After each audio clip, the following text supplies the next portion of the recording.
Dinasti Qing adalah kekaisaran terakhir dari sistem monarki Tiongkok yang udah berdiri lebih dari 2000 tahun.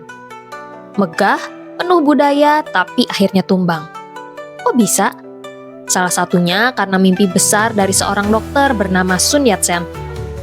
Dari klinik kecil di Guangdong, dia punya ide gila dengan ngeganti tahta kaisar dengan republik.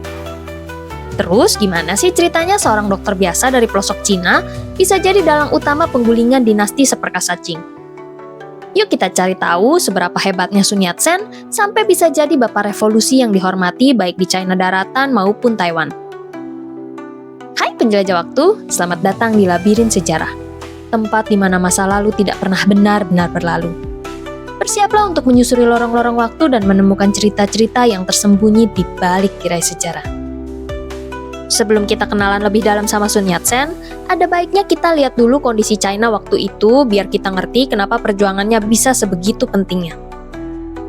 Waktu itu China lagi dipimpin dinasti Qing yang udah berkuasa sejak tahun 1644. Tapi makin kesini, kekuasaannya makin keropos dari dalam dan dipenuhi sama pejabat-pejabat korup yang cuma mikirin isi kantong sendiri. Pajak rakyat disikat, proyek-proyek pemerintah pun banyak yang mangkrak atau cuma jadi ajang korupsi. Terus sistem pemerintahannya juga kuno banget, nggak efisien, lamban, dan susah banget berubah. Di saat negara-negara Eropa udah rame-rame bikin mesin uap, kereta api, dan pabrik-pabrik modern, China masih pakai kuda dan pedati. Dan masalah China belum berhenti di situ. Di tengah kondisi negara yang udah nggak stabil, datang lagi satu masalah besar, yaitu Perang Candu. Awalnya di tahun 1800-an, Inggris lagi seneng-senengnya impor barang dari Cina, kayak teh, sutra, sama porselen. Barang-barang ini laku banget di Eropa. Tapi masalahnya, China nggak tertarik beli barang-barang buatan Inggris, jadi mereka nggak bisa tuker tambah alias barter. China maunya dibayar pakai perak. Nah, karena Inggris ngerasa terus rugi, akhirnya mereka muter otak dan nemu cara yang bisa dibilang licik. Mereka jual opium alias candu ke China. Candu ini dibawa dari India yang waktu itu masih dijajah Inggris. Tujuannya biar rakyat China ketagihan dan ngeluarin perak buat beli terus. Dan lama-lama rakyat jadi makin banyak yang kecanduan, alhasil perak China ngalir deres ke Inggris. Dampaknya juga nggak main-main. Produktivitas kerja menurun, angka kriminal naik, dan kondisi sosial ekonomi makin nggak karu-karuan. Pemerintah dinasti Qing mulai panik. Akhirnya mereka mutusin buat ngelarang perdagangan candu dan nunjuk seorang pejabat bernama Lin Chushu buat ngebersihin pelabuhan dari barang haram itu. Ribuan peti candu disita dan dimusnahkan. Tapi Inggris nggak terima. Mereka nganggep tindakan itu sebagai penghinaan terhadap negara mereka, dan akhirnya Inggris ngirim kapal perang ke China, dan dari situlah Perang Candu mulai pecah. Setelah kalah di Perang Candu, China benar-benar dipermalukan. Pemerintah Qing dipaksa nandatangani perjanjian yang isinya mereka harus nyerahin Hong Kong ke Inggris, buka pelabuhan-pelabuhan penting, bayar ganti rugi besar, dan ngasih kebebasan dagang buat Inggris seenaknya. Bahkan orang Inggris yang tinggal di China nggak bisa diadili sama hukum China. Nah, yang bikin rakyat makin gerah, suku Manchu yang selama ini pegang kedudukan dan punya jabatan tinggi di dinasti Qing cuma fokus foya-foya dan tetap bisa hidup mewah meskipun negaranya kalah perang. Mereka juga nggak bisa ngelindungin rakyat dan negara dari serangan asing, sementara rakyat yang mayoritas datang dari etnis Han selalu jadi korban dalam keadaan ini. Dan lebih ironis lagi, meskipun udah perang gara-gara candu, opium masih terus masuk ke China. Dan negara barat lainnya kayak Prancis, Rusia, sampai Amerika ikut memanfaatkan keadaan ini dengan ikut minta hak dagang dan wilayah. Bahkan ketika Perang Candu kedua meledak di tahun 1856, Istana Musim Panas yang selama ini jadi simbol kekuasaan kerajaan dibakar habis sama pasukan asing. Di tengah kondisi China yang lagi porak-poranda, mulai muncul harapan baru. Banyak anak muda dan kaum terpelajar mulai sadar kalau negaranya mau bangkit, mereka harus berubah. Mereka mulai belajar dari negara-negara luar dan pengen memperbaiki sistem lama yang udah nggak relevan lagi. Tapi harapan itu tumbuh di saat yang sangat sulit. Soalnya nggak lama setelah China kalah di Perang Candu I tahun 1842, negara ini malah dilanda salah satu perang saudara paling besar sepanjang sejarah dunia, yaitu pemberontakan Taiping. Perang ini mulai di tahun 1850 dipimpin oleh Hong Xiuquan, yaitu seorang pria dari selatan China yang percaya kalau dia adalah adik dari Yesus Kristus.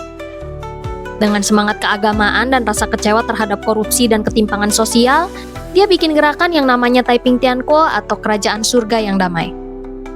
Tahun 1853, kelompok Taiping berhasil menguasai kota Nanjing dan ganti namanya jadi Tianjin yang artinya kota surgawi. Mereka sempat menguasai sebagian besar wilayah selatan dan tengah China dan benar-benar jadi ancaman besar buat dinasti Qing yang lagi lemah waktu itu. Tapi meskipun awalnya semangat buat perubahan, gerakan Taiping malah berubah jadi bencana. Perang ini berlangsung sampai tahun 1864 dan bikin kerusakan di mana-mana. Banyak orang jadi korban, baik karena perang, kelaparan, penyakit, maupun kondisi negara yang gak stabil. Diperkirakan lebih dari 20 juta orang meninggal selama konflik ini. Tahun 1864, kota Nanjing akhirnya bisa direbut kembali oleh pasukan dinasti Qing dengan bantuan militer asing dan pasukan lokal. Pemimpin pemberontakan Hong Xiuquan juga meninggal entah karena penyakit atau karena mengambil nyawanya sendiri. Setelah itu pemberontakan Taiping resmi berakhir tapi meninggalkan jejak yang sangat parah dengan ekonomi yang hancur, infrastruktur rusak, dan jutaan orang jadi korban. China nggak cuma rusak secara fisik tapi juga mental. Kekaisaran makin lemah, rakyat makin menderita, dan orang-orang mulai kehilangan kepercayaan pada sistem lama yang nggak lagi bisa diandalkan. Setelah berhasil ngalahin Taiping, sekitar tahun 1860-an sampai 1870-an, pemerintah Qing coba bangkit. Mereka bikin program yang disebut Tongxi Restoration, yang intinya mereka pengen memperkuat negara lewat modernisasi militer, pembangunan industri senjata, dan mulai pakai teknologi dari barat. Tapi sayangnya, upaya ini nggak maksimal. Banyak pejabat Qing yang masih mikir konservatif. Takut kehilangan posisi dan gengsi, jadi ogah berubah terlalu jauh. Sistem politik dan pendidikan tetap jalan di tempat. Sementara itu, negara-negara barat dan Jepang makin agresif. Mereka rebut wilayah, paksa China tanda tangan perjanjian sepihak, dan bikin semacam koloni mini di pelabuhan-pelabuhan penting. Jadi, walaupun ada usaha buat bangkit, posisi China tetap terjepit dari dalam dan luar. Di tengah kekacauan ini lahirlah Sun Yat-sen.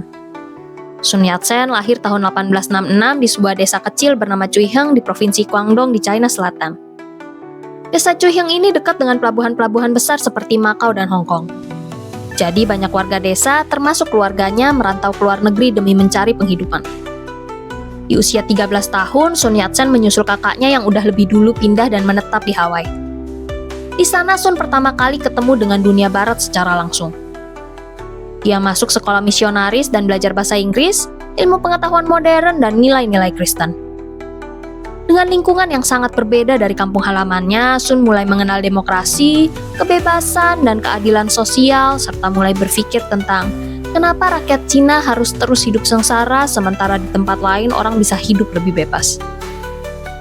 Setelah beberapa tahun di Hawaii, Sun lanjut belajar kedokteran di Hong Kong yang waktu itu masih jadi koloni Inggris.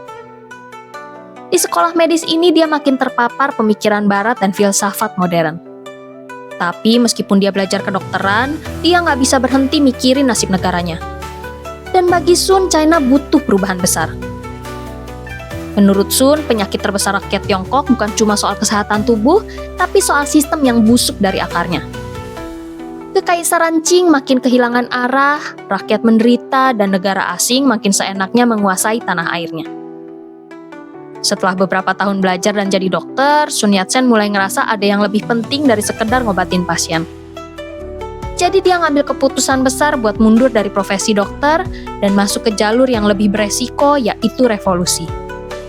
Tahun 1894, Sun mendirikan organisasi bernama Xinjianghui atau Revive China Society di Honolulu. Ini adalah organisasi yang punya struktur dan tujuan buat ngegulingin dinasti Qing dan ngebangun Tiongkok yang merdeka dari pengaruh asing. Tahun berikutnya, 1895, dia dan rekan-rekannya nyoba bikin kudeta di Guangzhou. Tapi rencananya bocor dan kudetanya gagal. Banyak rekannya yang ditangkap atau bahkan dieksekusi. Sun sendiri lolos dan langsung masuk daftar buronan. Sejak itu, hidupnya berubah total jadi pengembara politik. Dia kabur ke Hong Kong, terus pindah ke Jepang, Eropa, sampai Amerika. Dan di pengasingan ini, dia mulai ngebangun jaringan revolusi lintas negara. Ketemu para aktivis, mahasiswa, dan diaspora Tionghoa yang sama-sama pengen negaranya berubah. Di sana dia terus nyebarin gagasan-gagasannya, nulis, pidato, dan ngegalang dukungan. Di tengah perjalanannya itu, Sun ngerumusin apa yang nanti dikenal sebagai 3 prinsip rakyat atau Sanminjui. yaitu ideologi yang nanti jadi fondasi revolusi dari Sun. Pertama, Minzu atau nasionalisme. Sun percaya kalau Tiongkok harus bebas dari kekuasaan dinasti Qing yang saat itu dianggap sebagai penguasa asing karena mereka berasal dari suku Manchu. Waktu itu mayoritas warga China adalah bangsa Han. Selain itu, Tiongkok juga harus bebas dari cengkraman imperialisme Barat dan Jepang yang intinya usir penjajah dan bersihkan rumah sendiri. Prinsip kedua, Minchuan atau kedaulatan rakyat. Sun gak mau Tiongkok terus-menerus dipimpin kaisar yang bisa seenaknya bikin keputusan tanpa suara rakyat. Dia mau negara ini punya sistem pemerintahan modern, kayak republik konstitusional yang berpijak pada pemilihan umum dan aturan hukum. Gak cuma ganti orang di atas, tapi ganti cara bernegara. Dan yang ketiga adalah Minsheng atau kesejahteraan rakyat. Buat Sun, kemerdekaan tanpa keadilan sosial itu sama aja bohong.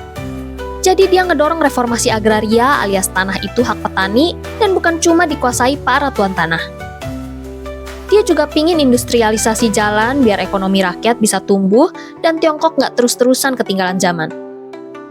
Tapi ide sebesar ini nggak bisa jalan sendirian. Sun sadar kalau revolusi butuh dana, dukungan, dan organisasi yang rapih. Jadi dia mulai aktif nyembangin komunitas diaspora Tionghoa di Asia Tenggara, Jepang, Amerika, dan Eropa. Lewat pendekatan langsung yang dikenal sebagai diplomasi rakyat, dia berhasil ngumpulin dana dan dukungan moral dari perantau yang masih peduli sama kampung halaman mereka. Puncaknya terjadi pada tahun 1905, waktu Sun berhasil nyatuin berbagai kelompok revolusioner dalam satu wadah baru bernama Tongmenghui di Tokyo, Jepang. Di sini, ide-ide revolusi mulai dipersatuin jadi gerakan yang lebih terorganisir dan serius. Sun bekerja sama dengan para mahasiswa Tiongkok di Jepang yang sama-sama kecewa dengan kondisi negaranya. Bareng-bareng, mereka nyusun strategi, nyebar propaganda, dan mulai ngebentuk rencana pemberontakan yang lebih matang. Lompat ke tahun 1911, Tiongkok meledak dalam salah satu momen paling krusial dalam sejarahnya, yaitu Revolusi Xinhai. Pemicunya berawal dari jalur kereta api. Pemerintah Qing berencana ngambil alih pembangunan rel kereta api dari tangan swasta lokal di Sichuan dan nyerahin ke investor asing. Ini bikin marah rakyat, terutama di Sichuan yang udah terlanjur investasi banyak di proyek itu. Aksi protes meledak besar-besaran dan pemerintah ngirim pasukan buat ngendaliin keadaan. Tapi itu bikin pasukan di daerah lain kayak di Wuchang jadi kosong dan disitulah letupan besar dimulai. Tanggal 10 Oktober 1911, meletuslah pemberontakan Wuchang. Orang-orang Sun Yat-sen berhasil menguasai kota dan menyulut gerakan serentak di berbagai provinsi. Dalam hitungan minggu, wilayah-wilayah di selatan Tiongkok satu persatu memisahkan diri dari kekuasaan Qing, dan ini jadi revolusi nasional. Lalu datanglah momen bersejarah di 1 Januari 1912. Di kota Nanjing, Sun Yat-sen secara resmi diproklamasikan sebagai presiden sementara Republik China. Dinasti Qing yang udah berdiri lebih dari 2 abad akhirnya berada di ujung tanduk. Tapi meskipun Sun Yat-sen jadi simbol revolusi, dia sadar kalau dia kekurangan kekuatan militer. Di sisi lain, ada satu tokoh penting yang masih punya kendali atas pasukan terbesar di utara, yaitu Jenderal Yuan Shikai. Demi mempercepat kejatuhan Qing, Sun bikin keputusan buat nyerahin kursi presiden kepada Yuan, asal Yuan bersedia memaksa kaisar terakhir Qing yaitu Puyi buat turun dari tahta. Akhirnya, pada Februari 1912, dinasti Qing resmi runtuh dan berdirilah Republik China. Tapi belum lama menjabat sebagai presiden, Yuan mulai nunjukin ambisi pribadi dan tanda-tanda otoriter. Dia bubarin parlemen, nyingkirin lawan-lawan politik dari partai nasionalis alias Kuomintang, dan bahkan mengeksekusi Song Qiaoren, yaitu tokoh penting Kuomintang yang diprediksi bakal jadi Perdana Menteri. Akibatnya Sun Yat-sen ngedorong provinsi-provinsi yang masih setia sama cita-cita republik, terutama di daerah selatan buat ngelawan Yuan lewat revolusi kedua. Tapi revolusi ini gagal total dan Sun terpaksa kabur ke luar negeri. Setelah revolusi kedua yang gagal pada tahun 1913, Yuan Shikai mengumumkan dirinya menjadi kaisar pada akhir tahun 1915. Tapi ini membangkitkan kemarahan provinsi-provinsi di selatan yang kemudian memicu perang perlindungan nasional. Yuan akhirnya membatalkan rencana monarki pada Maret 1916 dan wafat pada bulan Juni setelahnya. Setelah itu, Tiongkok masuk ke masa kekacauan panjang yang dikenal sebagai era para panglima perang alias warlord era. Apa sih warlord era itu? Ini adalah masa di mana para panglima-panglima perang alias warlord punya tentara sendiri, aturan sendiri, dan gak ada sistem pemerintahan resmi yang terpusat. Di era ini sering terjadi perang saudara dan perebutan kekuasaan. Dan tentu aja rakyat yang selalu jadi korban utama. Di tengah kekacauan ini, Sun Yat-sen kembali ke Guangzhou dan mendirikan pemerintahan revolusioner alternatif. Di fase ini Sun mulai sadar kalau perjuangan gak bisa dilakuin sendirian. Jadi di awal 1920-an dia mulai bekerja sama dengan Uni Soviet yang baru berdiri setelah revolusi Bolshevik. Soviet bantu Sun lewat pelatihan militer, organisasi partai, sampai strategi politik. Dari sini, akhirnya Partai Nasionalis alias Kuomintang dan Partai Komunis China alias PKC memilih untuk bekerja sama demi nyatuin Tiongkok. Buat nasionalis alias Kuomintang, Sun Yat-sen itu pendiri partai sekaligus pendiri Republik China. Ide-idenya yang dikenal sebagai 3 prinsip rakyat jadi dasar pemikiran mereka sampai sekarang. Perjuangannya melawan dinasti Qing dan para jenderal perang alias warlord dianggap sebagai warisan utama Kuomintang. Sementara itu, buat PKC, meskipun Sun bukan orang komunis, mereka tetap menganggap dia penting. Beberapa prinsip Sun seperti nasionalisme dan kesejahteraan rakyat dianggap sejalan dengan tahap awal revolusi versi komunis. Sun juga jadi inspirasi buat para generasi muda, salah satunya adalah Chiang Kai-shek, orang yang nantinya akan jadi tokoh sentral setelah kematian Sun. Meskipun Sun gak pernah kembali ke tampuk kekuasaan utama, dia tetap dipercaya dan dihormati sebagai pemimpin moral gerakan nasional. Tahun 1925, di umur 58 tahun, perjuangan Sun Yat-sen harus terhenti. Bukan karena perang, bukan karena kudeta, tapi karena kanker hati yang pelan-pelan ngerenggut kesehatannya. Waktu semangat revolusinya masih menggebu-gebu, justru badannya yang nyerah duluan. Ironisnya, Sun belum sempat ngelihat mimpi besarnya jadi kenyataan. Tiongkok masih terpecah, penuh konflik internal, dan belum bersatu kayak yang selalu dia cita-citain. Tapi meski raganya pergi, ide-idenya nggak pernah ikut mati. Justru setelah kepergiannya, warisan pemikirannya diadopsi oleh 2 kutub politik yang akhirnya jadi musuh bebuyutan, yaitu Chiang Kai-shek dari Partai Nasionalis alias Kuomintang dan Mao Zedong dari Partai Komunis China alias PKC. 2 tokoh yang kelak saling baku hantam demi arah masa depan China, tapi sama-sama mengaku sebagai penerus semangat Sun Yat-sen. Chiang Kai-shek bawa warisan Sun ke Taiwan setelah kalah perang saudara dan harus angkat kaki dari daratan Tiongkok. Sementara itu, Mao Zedong mendirikan Republik Rakyat Tiongkok di daratan utama dengan tujuan yang kurang lebih sama kayak visi awal Sun Yat-sen, yaitu membangun China yang kuat dan berdiri sendiri. Fun fact-nya, meskipun secara politik nggak akur, tapi sampai hari ini, baik Taiwan maupun China daratan sama-sama nyebut Sun Yat-sen sebagai bapak bangsa. Mungkin disitulah kekuatan sebenarnya dari warisan Sun. Dia nggak cuma pendiri revolusi, tapi dia adalah simbol pemersatu yang diakui lintas ideologi. Dan meskipun dia wafat sebelum sempat melihat mimpinya tentang Tiongkok yang kuat dan bersatu terwujud, warisan perjuangannya tetap hidup. Visi tentang bangsa yang kuat, mandiri, dan berdiri sejajar dengan negara-negara besar dunia, terus hidup dan tumbuh lewat generasi penerusnya. Hari ini ketika China jadi kekuatan global yang disegani, nama Sun Yat-sen tetap bergema. Bukan karena dia punya kekuasaan, tapi karena dia pernah bermimpi, dan mimpi itu pelan-pelan mulai jadi kenyataan. Kalau kamu suka bahasan seru kayak gini, jangan lupa like, subscribe, dan nyalain loncengnya biar nggak ketinggalan episode-episode menarik dari Labirin Sejarah. Sampai di ujung labirin kali ini. Tapi jangan khawatir, masih banyak lorong waktu yang menunggu untuk kita jelajahi bersama. Sampai jumpa di petualangan berikutnya penjelajah waktu.